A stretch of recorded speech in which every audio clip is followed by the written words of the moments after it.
Souls games are terrifying.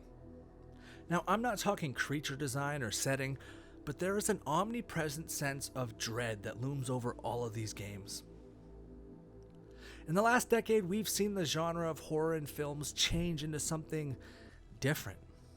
We're seeing jump scares and monsters put aside in exchange for quieter, more haunting elements of horror. Movies that instantly come to mind are Hereditary and Mother. These films implement a closer, richer sense of horror that take the genre to new and disturbing places. I wouldn't even call them horror films, but dread films. This new approach cuts you much deeper than some cheap jump scare. Films that use this approach stay with you. They get under your skin. You're left with questions that maybe were never intended to have any answers. Every now and then you find yourself thinking about them, and that disturbing feeling comes rushing back. Recently, I just finished Resident Evil 8, and though not a terrible game, it never affected me the way a game like Bloodborne did.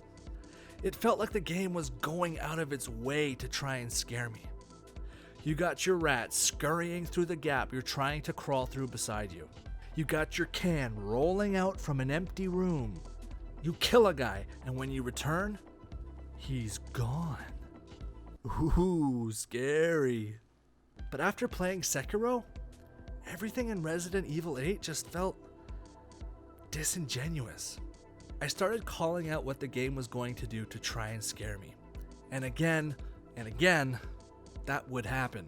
When I would be faced with some big, grotesque monster, I found myself just casually walking around it, firing bullets at it until it was dead.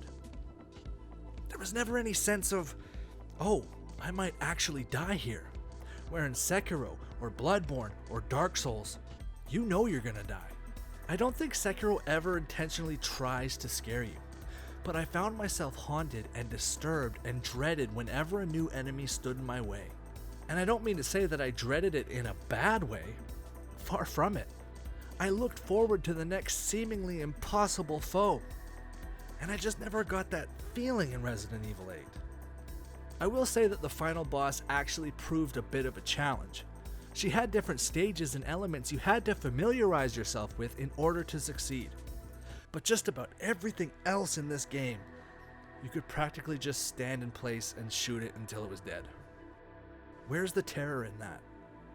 Instead of a speed bump, these bosses turn into a roadblock, stopping any momentum the game was trying to build up. I found myself sitting on the couch thinking, okay game, I get what you're trying to do. Let's get this over with so I can move on to the next thing. Whereas in Sekiro, these bosses cause you to have an existential crisis. They cause you to forget how to even play video games, and for a split second you go, you know what? Maybe I was just never any good at video games at all. I know it sounds sadistic, but this approach really affects you on an emotional level, which is what good horror should do. When there's a jump scare in a Souls game, it feels earned. The game has put you in such a tense state that when something does pop up around the corner, you panic. Not necessarily because it surprised you, but because you feel you're in danger. And again, that's what good horror should do. And with the exception of Bloodborne, these games aren't even trying to do horror. Now let's look at Resident Evil 8. Look, I'm not trying to say that Resident Evil 8 is a bad horror game. It definitely has its moments. But I feel it plays it too safe with established tropes that most of us are immune to by now. If I can just kill it, then what's the point? What made the classic horror movies so good was these monsters were untouchable. Freddy, Jason, Alien, Michael Myers, Leatherface, Pennywise, all menacing forces that seemed unkillable. And that's why Mr. X in Resident Evil 2 was so effective. In Sekiro, you know you could kill whatever daunting foe you faced, but you knew you had to earn it. And there isn't much of that here in Resident Evil 8. Since starting the script, I read an article from the game's director saying they wanted to tone back the scare factor for 8 due to their feedback from 7 being that it was too scary. He said he wanted everyone to feel comfortable playing Resident Evil 8. And that statement alone goes against everything horror stands for. Horror is supposed to make you feel uncomfortable. It's supposed to trigger a primal reaction in the brain that says, I am in danger, I do not like this. And us as a species have developed a weird desire to enjoy that feeling.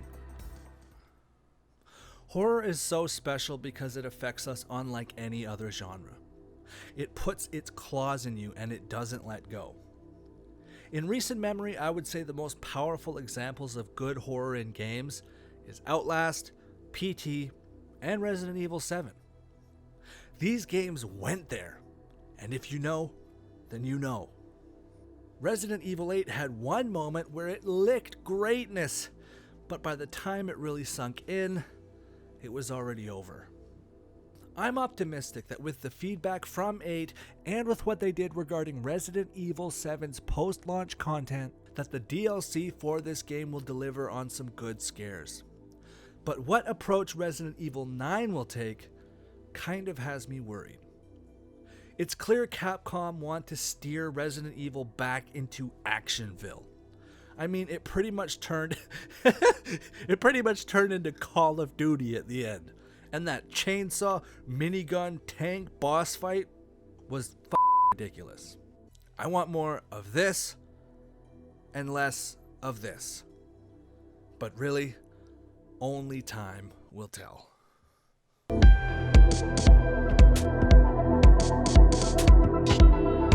Oh, and I never want to play as Ethan Winters again. Every time that guy opened his mouth, I was like, You're stupid.